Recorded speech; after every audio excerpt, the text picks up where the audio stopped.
Minasan, genki desu ka? Assalamualaikum, semoga sehat selalu ya. Oji-chan juga sehat selalu ya. Jangan lupa untuk like, subscribe, dan juga komennya di bawah ini. Bye bye, assalamualaikum. Minasan, assalamualaikum warahmatullahi wabarakatuh. Genki desu ka? Semoga sehat selalu ya. Oji-chan juga sehat. Dan Oji-chan lagi seneng banget untuk akhir-akhir ini. Oji-chan lagi kurang lebih nostalgia ya. Dengan ketika Oji-chan ini waktu di Jepang kurang lebih nggak banyak sebenarnya, Oji-chan nggak lama di Jepang itu, kurang lebih sekitar 2 tahunan untuk sekolah, baito, dan lain-lain. Dan kali ini Oji-chan akan cerita terkait dengan bagaimana Oji-chan mendapatkan apato dan berapa biaya bulanannya dan lain-lain ya. Jadi untuk biaya hidupnya seperti apa, dan Oji-chan akan ceritakan di sini. Jadi Oji-chan itu dulu dapat apato itu bareng sama teman-teman, karena kalau misalnya satu apato diisi hanya satu orang untuk Oji-chan doang, kayak Oji-chan nggak akan bisa. Kenapa? Karena cukup mahal, satu bulannya itu kan kurang lebih 5 mang ya. Yang Oji-chan ini apatonya itu 5 mang dapat 3 kamar. 5 mang itu baru nyewa apatonya saja, belum listrik, air, gas, dan lain-lain seperti itu. Itu kan belum ya. Jadi jangan pikir mungkin satu bulannya itu harus ngabisin sekitar mungkin 8 juta kali ya, 8 jutaan ya, istilah 8 mang lah. Jangan pikir 100 yennya itu 1 yennya itu 100 ya. Berarti kalau misalnya kalian ngitung dengan ya uang Indonesia ya silahkan dihitung sendiri ya, mungkin lebih mahal lagi ya. Tapi karena Ojang ngitungnya dengan yang mang, Ojang ngitung mang ya. Jadi kurang lebih sekitar 8 mang untuk satu bulannya. Nah karena 8 mang itu kan banyak banget, akhirnya Oji-chan nyewa dengan beberapa temen Oji-chan juga yang lain. Awalnya Oji-chan waktu itu ada drama juga sih sebenarnya untuk pemilihan apato ini. Oji-chan pilih ini karena kita kan gini, ketika pas di Jepang itu kepengen milih dengan siapa aja gitu yang cocok dengan kita, karena kan kalau misalnya kita sayang banget ya gitu, kita istilahnya tinggal di satu tempat tapi kita nggak suka satu sama lain gitu, itu kan nggak enak banget. Makanya Oji-chan pikir cari orang-orang yang sesuai gitu, yang dia juga berkomitmen. Awalnya udah dapet, ternyata itu banyak banget alasannya ya, bla bla bla segini. Awalnya Oji-chan pikir yang wah bagus nih sama si A, si B, si C. Ternyata ujung-ujungnya itu yang nggak bagus gitu. Bahkan ya udah deh kalau kayak gini, dan nggak ada keputusan dia juga, karena kan di sana di Jepang itu bukan apa-apa gitu. Uang itu penting. Kalau kalian misalnya nggak kerja nggak bener kayak gitu, otomatis ya yang rugi nanti kita gitu. Contohnya gini, kita berdua nih, Oji-chan yang bayar biaya per bulannya, terus dia yang sering yang lelet bayarnya ataupun nggak rajin bekerja, otomatis kan Oji-chan yang harus yang harus nanggung dulu gitu, dan Oji-chan nggak akan bisa kalau segitu. Makanya Oji-chan nyari orang-orang yang istilahnya komitmennya itu sama kuatnya gitu dengan Oji-chan, dan akhirnya Oji-chan ganti kubu ibaratnya seperti itu. Akhirnya Oji-chan dapet Oji-chan akhirnya itu 4 orang ya. Kalau nggak salah Yayan, Andi, Oji-chan, satu lagi Sandi ya. Akhirnya kita berempat nyewa di satu tempat ya, apato, inget banget namanya itu di SW 302 ya, lantai 3 nomor 2 ya, warnanya pink, ada di Minamicho di Maebashi. Ojang masih inget banget ya, karena itu tempat yang benar-benar yang epic banget. Itu adalah kondisi ketika Oji-chan harus keluar dari apato sekolah. Apato sekolah itu sebenarnya enak gitu, cuma karena kita hidup dengan orang Indonesia lain yang banyak, jadi satu rumah itu kita bisa ada sekitar 13 atau 17 orangan mungkin ya. Kalau orang-orangnya asik mungkin gak ada masalah, cuma beberapa temen di sini mereka mungkin ada yang baru lulus SMA kayak gitu, dan mereka nggak terbiasa kali ya untuk beres-beres dan lain-lain. Jadi Oji-chan kalau pulang kerja sekolah kayak gitu pada berantakan seperti itu, Oji-chan akhirnya nyuciin punya mereka, kalau baju nggak ya, tapi nyuciin piring dan lain-lain itu Oji-chan harus beresin. Dan kalau nggak ya Oji-chan juga kena getahnya gitu. Dalam artian kena getahnya tuh gini, kan kotor juga, Oji-chan nanti jijik. Nah daripada seperti itu ya udah Oji-chan bersihin. Biasanya Oji-chan bersihin apato itu pas pagi-pagi itu gini, maksudnya pagi buta. Oji-chan selesai kadang jam 12 malam kan, Oji-chan beresin kurang lebih selesai jam 1 atau setengah 2 itu baru selesai, terus baru istirahat. Itu sering banget seperti itu. Dan ada makanan-makanan juga yang hilang gitu, kita beli susu atau beli buah kayak gitu, tiba-tiba ada yang ngambil dan ya nggak ada izin kayak gitu ya, sering banget. Dan akhirnya kita ya pindah ke apato. Nah kita pindah apato itu per bulannya 5.000, dan kebetulan setiap bulan itu dengan pemakaian kita yang cukup banyak itu untuk gasnya sekitar 5.000, air juga 5.000, listrik juga kurang lebih 5.000. Dan kita biasanya beli urunan untuk makanan juga, beras kayak gitu ya. Jadi nah nanti kalau lauknya silakan mereka tinggal beli sendiri, beli lauk sendiri, beli telur sendiri, ikan sendiri, itu bebas. Tapi yang pasti kita urunannya hanya untuk beras dan biaya hidup saja. Jadi dengan 4 orang itu kita istilahnya kan tadi kan 8 kan, kurang lebih 8 mang ya kebutuhan setiap harinya atau setiap bulannya gitu, setiap bulannya. Jadi kita per orang itu bayar sekitar 2 mangan. Ujicang 2 mang, mereka juga pada 2 mang. Dan kenapa Ujicang tahu? Karena Ujicang yang ngurusin terkait pembayaran ini. Jadi kalau misalnya ada orang yang telat, yang sorry nih aku mau bayar ini. Jadi mereka pun yang bayar. Atau ada yang telat yang Mas Uji atau Ujicang, sorry ini lagi nggak ada duit, nanti tanggal sekian bayarnya. Oke, tapi ada nggak? Aku bilang pastiin dulu karena duit kita kurang nih, kan seperti itu. Karena kalau misalnya uangnya dipinjemin dulu juga, karena kita juga nggak ada uang gitu, seperti itu ya. Nah, untuk yang pemakaian tadi biasanya semakin mahal itu adalah ketika musim panas dengan musim dingin. Kalau musim panas itu biasanya kita akan nyalain AC itu hampir seharian karena panasnya di Jepang tuh lillahi ta'ala. Lillahi ta'ala. Subhanallah. Pokoknya panas banget ya, angin lewat aja itu panas. Terus kalau musim dingin itu benar-benar yang dingin banget, makanya kita harus nyalain dambo. Itu kan berarti listriknya kan semakin besar. Ketika mandi pun otomatis kita harus menggunakan gas karena kita nggak mau airnya dingin banget kan, karena di Jepang tinggal puter kayak gini aja udah airnya langsung dingin, anget, itu gampang banget ya. Nah, akhirnya Ojicang dapet di sana dibantu sama Akola kalau nggak salah namanya ya, nama perusahaan Fudosang kalau nggak salah ya, itu Akola.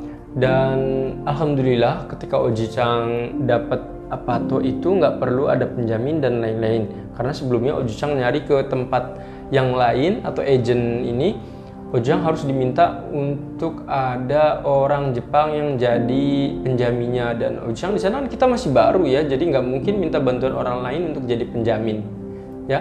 Jadi kalau kalian misalnya tinggal di salah satu Apato itu biasanya ada penjaminnya. Dan alhamdulillahnya ketika kalian misalnya Apato pertama kali itu ada banyak ada banyak uang-uangnya.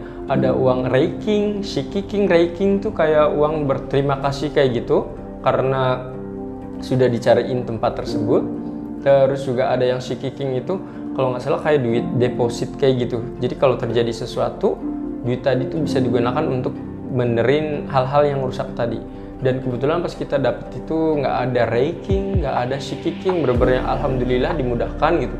Cuma pas terakhir itu Ojicang dapat hal yang nggak baik terkait dengan Apato tersebut. Ojicang sih ya sangat menyesal sekali ya, karena nggak nyangka aja gitu. Jadi Ojicang waktu itu kan daftar di Apato itu kan atas nama 3 orang sebenarnya, Ojicang, Andi, dan Yayan kalau nggak salah.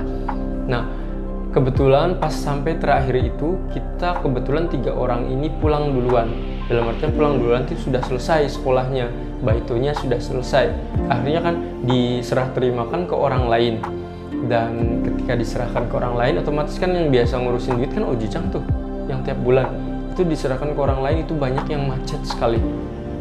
Ya bisa jadi orangnya memang nggak ada uang, bisa jadi rasa kekeluargaannya juga kurang. Kalau menurut Ojicang seperti itu, karena selama Ojicang di situ selama 1,5 tahun, yang pasti ketika misalnya ada yang telat bayar, mungkin ya Ojicang bisa ngegantiin dulu, atau dari uang yang lain masih bisa ngegantiin karena mungkin sedikit kali ya istilah kekurangannya. Tapi ketika setelah Ojicang mungkin udah keluar, ada beberapa temen yang memang dia istilahnya tidak bertanggung jawab gitu ya, ibaratnya mungkin menunggak dan lain-lain. Karena di sana kayak Ojicang itu kayak bayar internet itu kan per bulan 6.000 ya, itu dengan menggunakan bayaran secara otomatis yang diambil dari Bank Yucho ataupun Bank Japan Post Ojicang. Tapi pas Ojicang pergi, ini tolong aku bilang Ojicang serahin istilahnya bayar Yucho-nya, nanti kalian silahkan urus sendiri. Tapi ternyata itu nggak terurus, katanya nggak dibayar dan akhirnya itu dicabut. Dan ya kalau misalnya istilahnya si Docomo atau Softbank ya kalau nggak salah, Softbank misalnya kalau misalnya nuntut Ujang kadang agak takut kalau balik ke Jepang karena kan dapat rekor terkait SoftBank yang nggak bayar seperti itu. Padahal sebenarnya Ujang udah pulang dari situ itu sekitar 1,5 tahun itu udah keluar dari Jepang gitu. Jadi 6 bulan setelahnya diserahin ke orang lain, dan Ujang nggak tahu itu seperti apa. Karena nggak mungkin Ujang pas ketika ke Indonesia istilahnya akun tadi Ujang matiin, karena ya Ujang pikir kasihan sih waktu itu Ujang pengen bantu teman-teman yang lain gitu. Tapi ternyata teman-teman yang lain mungkin ya sibuk dan juga mungkin ada masalah masing-masing ya, akhirnya nggak bisa bayar. Dan informasi terakhir itu katanya untuk yang SW302 itu tidak bisa diperpanjang dan teman-teman pada keluar semua dari tempat tersebut. Dan waktu itu ada satu teman yang cerita katanya ketika pas ada dia mau dipakai sama orang Indonesia lagi itu, katanya Fudosangnya ataupun Fudosang ya kalau nggak salah ya, orang agennya itu katanya nggak mau lagi menyerahkan ke orang asing ataupun orang Indonesia kali ya katanya, karena ketika dicek mungkin kotor banget, tidak dibersihin. Pas zaman Ujicang juga sebenarnya kotor gitu, cuma kita ketika ada satu waktu itu dibersihin bareng-bareng, jadi kita bersih gitu, lumayan bersih. Tapi mungkin setelahnya ya kita juga mungkin sibuk dan lain-lain kali ya, teman-teman yang lain akhirnya nggak sempet. Dan katanya sih ya disuruh, ya temen Ujang yang cerita ini katanya disuruh pergi sama si pihak agennya itu, udah sono pergi katanya, karena mungkin istilahnya nggak bayar dan lain-lain kali ya, bikin rusak properti juga. Sayang sekali sebenarnya ya, karena Ujang pas awal-awal itu dengan teman-temannya itu benar-benar mengusahakan dan ya sangat bersyukur sekali ya dengan Apato itu, karena nyarinya agak ribet juga tapi alhamdulillah dimudahkan gitu. Tapi ternyata pas di akhirnya itu ya kurang begitu bagus ya. Kok jadi ceritanya cerita Ujicang semua ya. Ya, yang pasti ketika kalian mau mau nyari Apato, perhatikan kalian cari agent terlebih dahulu. Ketika kalian cari di agent terlebih dahulu, ingat-ingat kalian jaraknya itu sesuaikan dengan jarak tempat tinggal kalian. Jarak biasanya itu dicek dengan tempat kerja dan juga stasiun, karena itu di Jepang kalau deket stasiun itu bener-bener yang kalian tuh kayak orang kaya banget gitu. Makanya Ujang ketika dapat Apato deket dengan stasiun, kurang lebih jalan kaki sekitar 5-10 menit, itu bener-bener alhamdulillah banget, karena lebih mudah ketika Ujang mau kemana-mana ya. Terus juga Ujang nyari juga waktu itu nyari tempat yang istilahnya deket dengan supermarket, jadi ketika Ujang pengen belanja sesuatu alhamdulillah lebih mudah, meskipun Ujang ketika belanja di situ jarang ke supermarket tersebut karena kebetulan yang supermarket yang dekat dengan Ujicang atau dekat Apato Ujicang itu cukup mahal ya. Jadi Ujang biasanya datang ke salah satu supermarket yang biasanya perjalanan itu sekitar 30 menit ya dari rumah, naik sepeda itu, jadi cukup jauh. Tapi menurut Ujang worth it karena memang harga-harganya jauh lebih murah seperti itu. Di Gyomu namanya ya, inget ya. Terus ketika kalian udah memperhatikan jaraknya, perhatikan harga per bulannya berapa. Itu misalnya 5 bulan itu biasanya hanya untuk Apato saja. Nanti ada rankingnya, uang terima kasihnya ada nggak, shikiking, uang yang istilahnya depositnya ada tidak, terus tambahan lain. Karena untuk yang tambahan lain ini Ujicang kan dipinjemin, ada yang kulkas, ada juga densi renji dan lain-lain, itu per bulannya Ujicang harus bayar sekitar 2000 yen. Terus ya kalian harus pastiin juga ya, jadi kalian bayarnya itu jangan sampai telat seperti itu, karena ya malu juga. Terus juga kalau telat sayang ya gitu. Terus buang sampah, inget karena di Jepang itu buang sampah di tiap tempat itu berbeda-beda, bukan hanya tiap kota tapi di beberapa kecamatan ataupun kelurahan yang kayak gitu ibaratnya itu berbeda buang sampahnya. Jadi kalian harus hati-hati, perhatikan baik-baik, jangan sampai salah ya. Nanti Ujang bisa cerita di lain waktu kenapa kita harus buang sampah dengan benar ya, karena kalau nggak bisa didenda ataupun nanti dimarahin ya. Paling itu saja informasi dari Ujang, semoga bermanfaat. Minasang, assalamualaikum warahmatullahi wabarakatuh. Bye bye, sayonara.